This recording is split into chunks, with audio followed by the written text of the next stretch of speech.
कर्नाटकात डोंगरदऱ्यांच्या कुशीत एक गूढ हिरवगार गाव वसलेलं होतं। त्या गावाचं नाव होतं धर्मस्थळ। धर्मस्थळ नाव विचारलं की मनात शांती उमटते, कारण हे गाव म्हणजे भक्ती आणि परंपरेचं जिवंत मंदिर। तिथे असलेलं धर्मस्थळ मंदिर 800 वर्षांची परंपरा लाभलेलं दक्षिण भारतातलं एक महत्त्वाचं तीर्थ।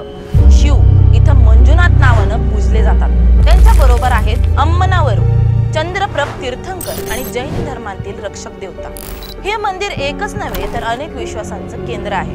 पण खरी गंमत बघा, इथं पूजा अर्चा करणारे माधवाचार्यांचे वैष्णव ब्राह्मण, पण व्यवस्थापन ते एक जैन भट कुटुंबाकडे।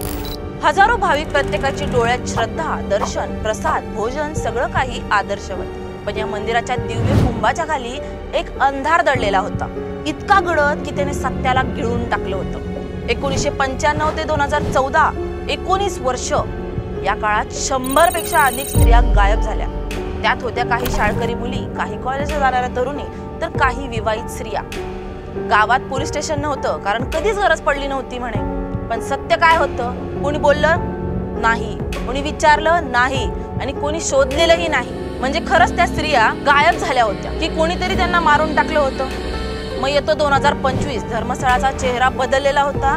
आता तिथं आधुनिक रस्ते, नवीन सुविधा आणि सर्वात महत्त्वाचं एक पोलीस स्टेशन होतं। आणि अशाच एका रात्री नदीच्या काठावर एक सफाई कर्मचारी परततो, जो 2014ला अचानक गायब झाला होता। तो एका नदी काठावर खणतो आणि अचानक फावड्याला काहीतरी लागतं, काहीतरी खरखरीत। तो थांबतो आणि वागतो। हाडं, मानवी हाडं, त्याच्या हातात असतो एक सापळा, कुणाचा तरी मृतदेहातून उरलेला शेवटचा भाग। त्याच दिवशी पोलीस स्टेशन मध्ये एक विचित्र पाकिट येतं। पत्ता नाही, नाव नाही, पोस्टाचं चिन्ह सुद्धा नाही। खालचं पोस्ट कार्ड उघडलं जातं, त्यात लिहिलेलं असतं 1995 ते 2014 मध्ये मी 100 पेक्षा जास्त महिलांचे मृतदेह गाडलेत। हे सगळं मी माझ्या मालकाच्या सांगण्यावरून केलं। तो एक अत्यंत प्रभावी माणूस आहे। राजकारण, पोलीस, मंदिर सर्वत्र त्याची पकड आहे। मी अजूनही जिवंत आहे, कारण मी सारखा पळतच आहे।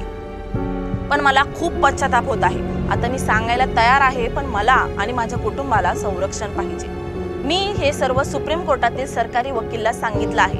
पोलीस हादरतात। एका आठवड्याने तो वकील आणि व्यक्ती जो हा पुरावा घेऊन सुप्रीम कोर्टात यायला निघालेला होता, तो पोहोचतो, पण काळ्या कपड्याने पूर्णपणे स्वतःला झाकून। त्याच्या शरीराचा प्रत्येक भाग काळ्या कपड्यात झाकलेला, फक्त डोळे उघडे असतात, तेही फक्त त्यालाच सगळं काही दिसलं असे हा तोच सफाई कर्मचारी कोर्टात सगळं सांगतो। त्याचं डोकं झुकलेलं असतं, पण मनात पाप जळत असतं। हो, मी गाडले, मी त्या स्त्रियांना बघितलंय, नग्न, छिन्न भिन्न, ऍसिडनं भाजलेल्या, काहींच्या अंगावर जखमांचे ताजे व्रण होते। त्याआधी त्यांच्यावर बलात्कार होत असे आणि मग त्या माझ्या हवाली केल्या जात। माझ्या नातेवाईकांपैकी एकाचंही असं हाल झालं म्हणून मी पळून गेलो।